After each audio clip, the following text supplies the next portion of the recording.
సమాధానకర్త అయిన దేవునికి స్తోత్రములు. ఆయన కృపలో కాపాడబడుతున్న మీకు వందనములు. 2025 జూలై 7వ తారీఖు ఏర్పరచబడిన దైవవాక్యం నిర్గమకాండం 33వ అధ్యాయం 14 నుండి 16. నా సన్నిధి నీకు తోడుగా వచ్చును, నేను నీకు విశ్రాంతి కలుగజేసేదనగా, మోషే, నీ సన్నిధి రాని ఎడల మమ్మును తోడుకొని పోకుము.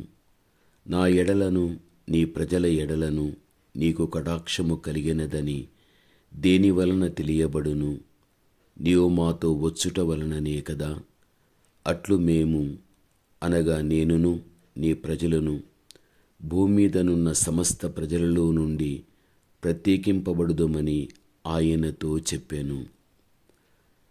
గమనించాలి, నేడు మాత్రము కాదు, నీ జీవిత కాలమెల్లా ఆయన రాకడ పర్యంతం ఆయన సన్నిధి నీకు తోడుగా ఉండడం అనేది జరగగలుగుతుంది. ప్రభువునందు ప్రియమైన వారలారా, మన దేవాతి దేవుని వాగ్దానం, ఇదిగో నేను యుగ సమాప్తి వరకు సదాకాలము మీతో కూడా ఉన్నాను అని క్రీస్తు ప్రభువు మనకు హామీ ఇస్తూ ఉంటున్నాడు. దేవుని యొక్క బిడలైన మన జీవితంలో దేవుడు ఇంత ఖచ్చితంగా మనను ధైర్యపరిచేటువంటి వాగ్దానాన్ని ఇస్తున్నాడంటే, ఏ విషయంలో కానీ మన వెరచక ధైర్యాన్ని కలిగి సాగిపోవాలి. ఈ లోకరీతిగా మనము చూడగలిగితే, ఎవరైనా ప్రధానులు కానీ మంత్రులు కానీ వచ్చినప్పుడు వారి ఎదుట రక్షణ కల్పించటానికి పోలీసు వారు ముందు జీపులో వెళ్ళడం మనం చూస్తూ ఉంటాము. అయితే పురుగు వంటి మన ముందు ప్రభువు సన్నిధిని ఉంచుట ఎంత గొప్పదో మనం ఆలోచించవలసిన వ్యక్తులమై ఉంటున్నాము. అనగా ఆయన సన్నిధి మనకు తోడుగా ఉంటున్నది అని. ఆ రోజున మోషే యొక్క ధైర్యం అదే. ఆయన సన్నిధి ఉండుటను బట్టియే తన ప్రయాణం ముందుకు సాగగలిగాది. ఈ రోజున దేవుని కుమారుడుగా, దేవుని కుమార్తెగా ఆయన సన్నిధి నీతో ఉంటున్నది.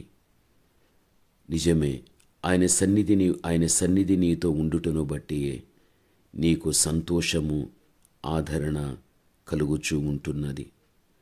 ఆయన శక్తి సూచక్రియలు కూడా ఆయన సన్నిధి ఉండుటను బట్టి నీ మధ్య జరుగుతూ ఉంటున్నది. నిత్యము మనం ఆయనకు కృతజ్ఞతాస్తుతులు చెల్లిస్తూ జీవించు వారమై ఉండాలి. దేవాతి దేవుని యొక్క బలం, పరాక్రమము గలగది ఏది అనగా ఆయన సన్నిధే. ఇశ్రాయేలుల ప్రజల ముందు దేవుని సన్నిధి వెళ్ళెను గనుక రాజులను సైన్యమును వారిని ఎదిరించలేకపోయారు.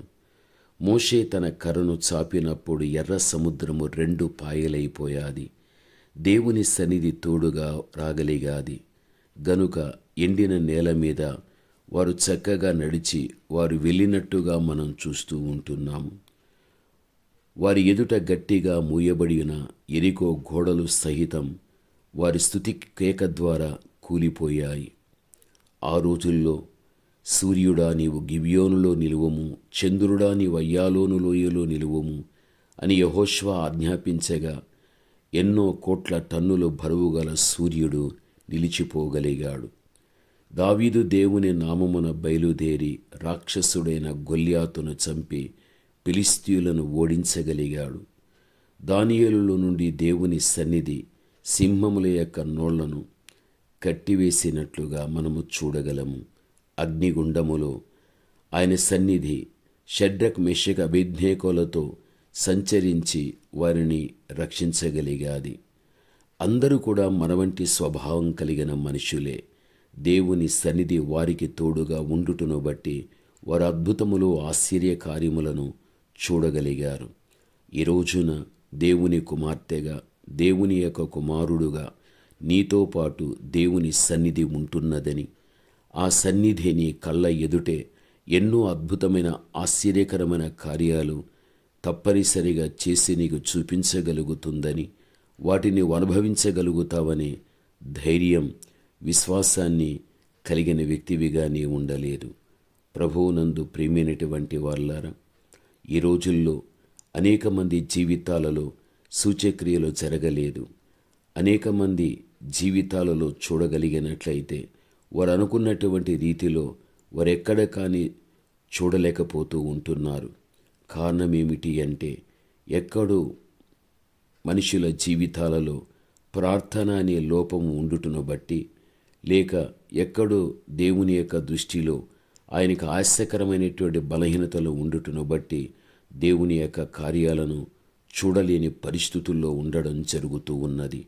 దేవుని బిడలగా మనం మంచి ప్రార్థనా పరులుగా, దేవుని దృష్టిలో ఒక మంచి క్రియలు కలిగిన వ్యక్తులుగా మనము జీవించడం జరగగలిగితే మన కంటికి కనబడినట్లుగా దేవుని ఆశ్చర్యకరమైన కార్యాలను మనము చూడగలము.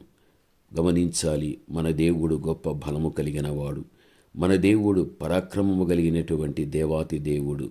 మనకు ఎదురయ్యేటువంటి వ్యాధి అయినా, అది ఎటువంటి సమస్య అయినా, వాటి ద్వారా మనం ఎంత సమసిల్లిపోయినా దేవుడు తప్పించి మన మధ్యన అద్భుతమైనటువంటి కార్యాన్ని చేయు దేవుడై ఉంటున్నాడు.